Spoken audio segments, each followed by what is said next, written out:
Hello students, आप पढ़ रहे थे 10th क्लास और मैं आपका चैप्टर चल रहा था AP arithmetic progression chapter number 5। मैंने आपको उसमें फर्स्ट एक्सरसाइज पढ़ा दी थी, बहुत ही आसान थी। मैं जहां तक समझता हूं आपने सबने होमवर्क कर लिया होगा। ऐसा कोई उसमें कोई भी ऐसा कोई क्वेश्चन था नहीं जो थोड़ा हार्ड हो और आपको समझ में नहीं आया, और फिर भी कोई डाउट है तो आप पूछ लेना। मैं पढ़ा रहा हूं आपको सेकंड एक्सरसाइज। देखिए ढंग से जरा बोर्ड पे देखिए, ये क्वेश्चन आपके पास में 1 4 7 10 13 dot dot dot dot dot dot dot. आप ढंग से देखो, ये एक एपी है। क्यों है आपको तरीका बता दिया था। अगर इनके बीच में गैप सेम है तो ये आपकी एपी कहलाती है। तो ढंग से देखो, सबके बीच में गैप 3 का चल रहा है, तो ये एपी है। अब ये बात आती है, इसमें क्या डिफरेंट डिफरेंट क्वेश्चन आते हैं। सेकंड एक्सरसाइज है क्या, सवाल क्या क्या आपसे पूछ सकता है। मैं पहले क्वेश्चंस के बारे में बताता हूं, फिर क्वेश्चन सॉल्व करूंगा। पहला सवाल आपसे पूछता है कि आप इसकी 10वीं टर्म क्या है ये बताओ। बच्चा बोलता सर बता दूंगा, मतलब 3 ऐड करके बता दूंगा। मैंने बोला तू ऐड करके बता देगा, तो मैंने पूछा भाई 100वीं टर्म कौन सी, 100 जो टर्म है वो बता, तो क्या ऐड करता रहेगा। मैंने बोला 1000 टर्म बता, तो क्या ऐड करता रहेगा ना। इसका एक तरीका होता है, भी समझाएंगे। पहला क्वेश्चन। दूसरा सवाल, आपको एक नंबर मैंने बोला 91, मैंने बोला 91 और आपसे पूछा क्वेश्चन, क्या 91 इस एपी की सीरीज में कहीं आएगा, क्या 91 इसकी कोई टर्म है। दूसरा सवाल, ठीक है। तीसरा सवाल, अगर इसकी 91 टर्म है तो कौन सी टर्म है बता भाई, ये तीसरा सवाल। चौथा सवाल, आपको एक एपी बना के दे दी 147 डॉट डॉट डॉट डॉट और यहां आगे जाकर के उसने लिख दिया 121। क्या लिख दिया उसने, 121। ठीक है, पूरी एक एपी बना दी भाई, ये भी एपी है लेकिन उस एपी को एंड कर दिया उसने 121 पे, और आपसे बोला इसकी 10th टर्म बता फ्रॉम द बैक, पीछे से 10वीं टर्म बता। ये एक सवाल हो गया। तो ऐसे क्या डिफरेंट डिफरेंट क्वेश्चंस आएंगे, तो उनके बारे में डिस्कस करेंगे। तो आप कैसे इसकी स्टार्टिंग करते देखिएगा। मैंने आपको बोला था ये जो है वो ए कहलाता है, और ए का मतलब होता है फर्स्ट टर्म, ये मैं डिस्कस कर चुका हूं। फिर ये series D D D D add होता है। डी क्या होता है, कॉमन डिफरेंस। तो आप सोचो, जो अगली टर्म होगी वो होगी ए प्लस डी, अगली टर्म होगी ए प्लस 2d, अगली टर्म होगी a plus 3d and dot dot dot dot so on. ये आपके पास कहलाएगी एपी। वैसे में डी डी ऐड हो रहा है। ए क्या है, फर्स्ट टर्म। डी क्या है, कॉमन डिफरेंस। लिखो सर, ए जानते हो आप इसकी फर्स्ट टर्म है, ठीक है, और डी आप जानते हो इसका कॉमन डिफरेंस है।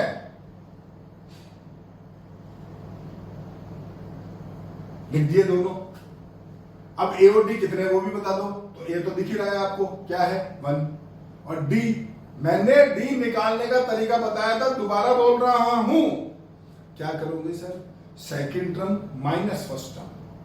कभी ये मत करना फर्स्ट माइनस सेकंड, वरना वो डी गलत आ जाएगा आपका। तो देखो, जो ए है इस क्वेश्चन में 1 है, और जो डी है वो 4 - 1 यानी कि 3 है। दिख रहा है आपको सबको, ठीक है साहब। अब मैंने बोला 10वीं टर्म बता भाई, तो मैं आपको एक फार्मूला बता रहा हूं जो पूरी सेकंड एक्सरसाइज में यूज होगा, और वो फार्मूला nth टर्म का। nth टर्म, जो nth टर्म है, nth टर्म आपकी बुक वाला उसको ए एन से रिप्रेजेंट करता है। ए लास्ट में लिखेगा आपकी बुक में, मैं उसको लिखता हूं टी एन से। अब मैं टी एन क्यों लिखता हूं, क्योंकि टी मतलब टर्म हो गया, इसलिए मैं लिखता हूं। देखो, आप एन लिखो, वो तो नाम है यार, कुछ भी लिखो उससे फर्क नहीं पड़ता। आप एन लिख देना, कोई दिक्कत नहीं है। मैं टी एन लिखता हूं, ठीक है। अब मैं आपको इसका फार्मूला क्या आया है, मैं आपको फार्मूला रटा नहीं रहा हूं, आपको सिखा रहा हूं कि वो आया कैसे, वो सिखा रहा हूं आप। तो सुनना ढंग से। ये a प्लस 2d है, दिख रहा है ना सबको। ये कौन से नंबर पर है, देखो कौन से प्लेस पर है, पहला दूसरा तीसरा, ये थर्ड प्लेस पर है। देखो तीसरे नंबर पे जो टर्म है उसको आप लिख लो a प्लस 2d। ये देखो क्या लिख रहा है, a प्लस 3d। ये कौन से प्लेस पे है, 1 2 3 4, चौथे प्लेस पे। तो चौथे प्लेस वाले क्या लिख रहे हो आप, a प्लस 3d। समझे क्या, दोबारा बोल देता हूं। थर्ड प्लेस वाले को लिख लो a plus 2d। Fourth place वाले को लिख लो a+3d, मैं बोलूं यार 10th प्लेस वाले क्या लिखोगे, तो आप बोलोगे सर a+9d, बिल्कुल सही है। मैं बोलूं यार 20th प्लेस वाले क्या लिखोगे, तो आप बोलोगे सर a+19d, बिल्कुल सही है। समझ रहे हो? तो मैंने बोला कि यार nth टर्म को क्या लिखोगे, तो सोचो आप लिखोगे a+n-1 इंटू डी। बोलो हाँ कि ना? क्यों भाई? अरे जो भी टर्म पूछ रहा हूं तो डी के आगे जो है एक नंबर कम करके ही तो लिख रहे हो। आज 3 पूछा, थर्ड नंबर तो 2 लिखा ना, फोर्थ नंबर तो 3 लिखा ना, 10th नंबर तो 9 लिखा, तो nth जो टर्म है तो यहां n-1 ही तो लिखोगे। बोलो समझ गए? ये इसकी nth टर्म का फार्मूला है। मैं चाहता तो डायरेक्ट भी लिख देता, पर मैंने आपको सोचा समझा दूं कि आया कैसे है। ठीक है? जो पूरी सेकंड एक्सरसाइज है वो इसी पे डिपेंड है। अब आते हैं क्वेश्चंस पे जो जो आपको बोले थे। पहला सवाल, पहला क्वेश्चन आपको बोला था 1 4 7 10 डॉट डॉट डॉट डॉट, इसकी 10th जो टर्म है वो क्या है ये बताओ। तो इस क्वेश्चन में देखो, ए जो है आपके पास वो 1 है, डी आपके पास में 3 है, और 10th टर्म आपको निकालने है। आप चाहो तो a10 लिखो, मैं लिखूंगा t10, और t10 होगा सोचो a+9d। ए आपका 1 है, डी आपका 3 है, सॉल्व करो 27, आंसर हो गया 28, क्वेश्चन खत्म। बोलो समझ में आ गया होगा? ठीक है? दूसरा सवाल, दूसरा क्वेश्चन इधर ही करता हूं। Question number 2, 1 4 7 10 dot dot dot dot dot dot 91, और आपसे पूछा है विच टर्म इज 91। देखो इस क्वेश्चन को स्टार्ट करने से पहले मैं आपको एक चीज बता देता हूं। इस चैप्टर को स्टार्ट करने से पहले इस चैप्टर में एक ही चीज में कंफ्यूजन रहता है बच्चे को, बस एक ही चीज का कंफ्यूजन। अगर वो समझ गए तो पूरा चैप्टर ही खत्म है। और वो कंफ्यूजन क्या है सुनना, अगर कभी कोई एपी लिखी हुई है तो ए बताने में तो कोई भी गलती नहीं करेगा, एक बच्चा भी गलती नहीं करेगा, क्योंकि ये फर्स्ट टर्म होती है, सबको मालूम है, पहले नंबर पे लिख रहा है वो ए लिख दे भाई, वो तो सबका सही है। डी में कुछ कुछ गलतियां होती है, तो डी का आपको तरीका बता दिया।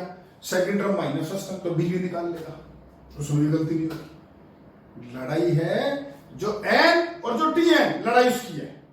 एन या एन बोल लो या टी एन बोल लो, एन और एन लड़ाई इसकी है। बच्चा इसमें कंफ्यूज होता है कि यार ये एन दे रखा है कि ये टी एन दे रखा है। कंफ्यूजन ये है और कोई कंफ्यूजन नहीं है, तो वो अभी क्लियर कर लो पहले क्वेश्चन में। आज यहां क्या लिखा था, 1 4 7 10 या 10th टर्म लिखा है, 10th टर्म, तो ये आपका क्या हुआ, एन हुआ, एन 10th टर्म यानी एन हुआ। इस क्वेश्चन में देखो 91 लिख रहा है लेकिन आगे टर्म नहीं लिख रहा है, तो ये आपका टी एन दे रखा है और आपको एन निकालना है। अब समझ में आ गया क्या? बोलो।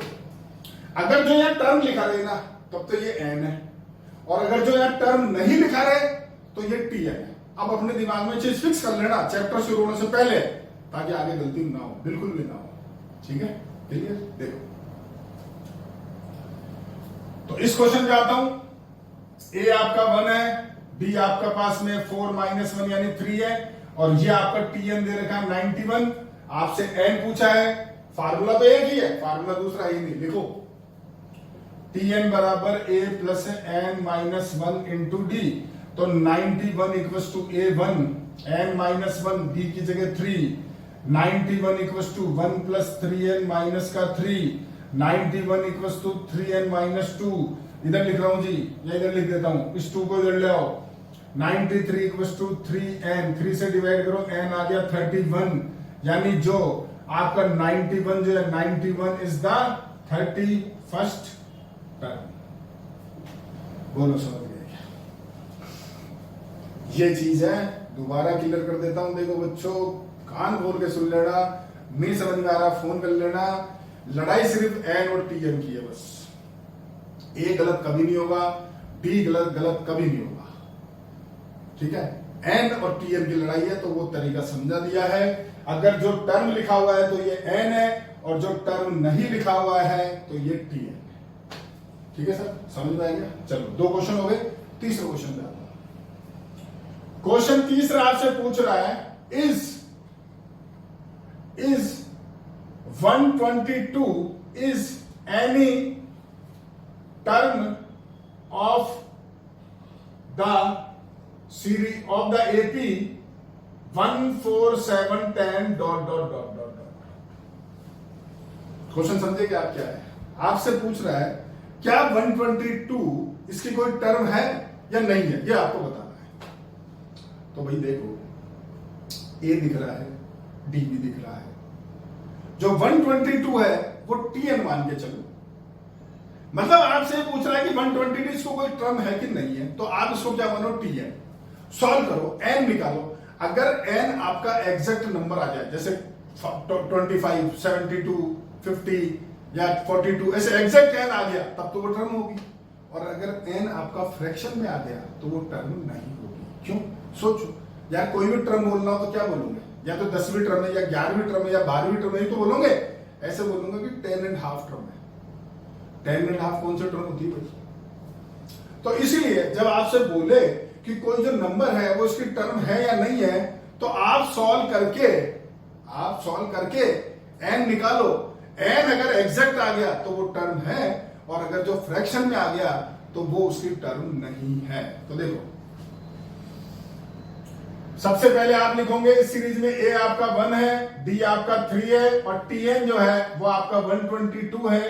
टीएन का लिखा formula a plus N minus 1 into d, ये 122 1 plus N minus 1 into 3, 122 1 plus 3n minus 3, 122 3n minus 2, 2 इधर लाओ, 124 equals to 3n, n equals to 124 upon 3। तो ये आ गया आपका 4 1 1/3। ये आ गया आपका फ्रैक्शन में 41 1/3। That is not possible. Therefore नीचे लिखोगे 122 is not the term of given AP. समझ में आ गया? बोल, 3 क्वेश्चन हो गए। एक दो क्वेश्चन और आपको समझाते हैं। पहले आप इसका स्क्रीनशॉट लो, फिर आगे बात।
हाँ जी, देखो, 1-2 क्वेश्चन और आपको बताते हैं, फिर आपको क्वेश्चन आपकी बुक में दिखाएंगे, फिर आपको होमवर्क बताएंगे क्या है। देखो, क्वेश्चन नंबर 4।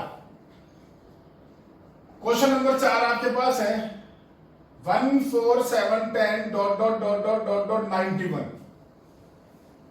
ठीक है, और आपसे पूछा है 10th टर्म फ्रॉम एंड क्या है, ये बताओ। क्वेश्चन है find the 10th term from and, ये आपका क्वेश्चन है। ठीक है जी, मतलब आपको 10वीं टर्म बतानी पीछे से, और ढंग से देख लो, जो 91 लिख रहा है उसके आगे टर्म नहीं लिख रहा है, तो यानी वो टीएन एक तरह से समझ लेना। ठीक है, चलो सॉल्यूशन। पहले आगे वापिस से एपी लिखो 1 4 7 10 dot dot dot dot dot dot dot dot 91। अब करना क्या है वो सुनना, मैं बुक का तरीका नहीं बता रहा आपको, मेरा तरीका अलग है, और कोई नहीं काटेगा, टेंशन मत लेना, स्कूल में बेधड़क करना, गारंटी में। आप सिर्फ ये देखो, ये एक एपी है, 3 का डिफरेंस चल रहा, सबको दिख रहा है। इससे ठीक पहले क्या आएगा वो लिखो, तो सारे बच्चे लिख सकते हैं। इससे ठीक पहले क्या आएगा सोच लो, तो इससे ठीक पहले आपका आएगा 88। समझेगा मैंने क्यों बोला भाई 3 कम करके लिख देना यार, ये 3 से बढ़ रहा है, तो इससे पहले वाला नंबर 3 कम होगा ना। एक काम और करो, इससे ठीक पहले क्या आएगा वो भी लिख दो, तो वो आएगा आपका, सोचो 85। लगाओ दिमाग भाई, 3 कम कर दो, समझ गए। अब आपको चाहिए पीछे से 10वीं टर्म, यही तो चाहिए ना, तो आप क्या करो, इस एपी को उल्टा कर दो, इसको रिवर्स ऑर्डर में लिख देते हैं अपन और शुरू से 10वीं टर्म निकाल देंगे, क्वेश्चन खत्म। दोबारा बोल रहा हूं, क्या बोल रहा हूं सुनो, इसको रिवर्स ऑर्डर में लिखो, यानी 91, 88, 85 dot dot dot dot dot dot dot 10, 7, 4, 1 ऐसा उल्टा कर दो, रिवर्स ऑर्डर कर दो।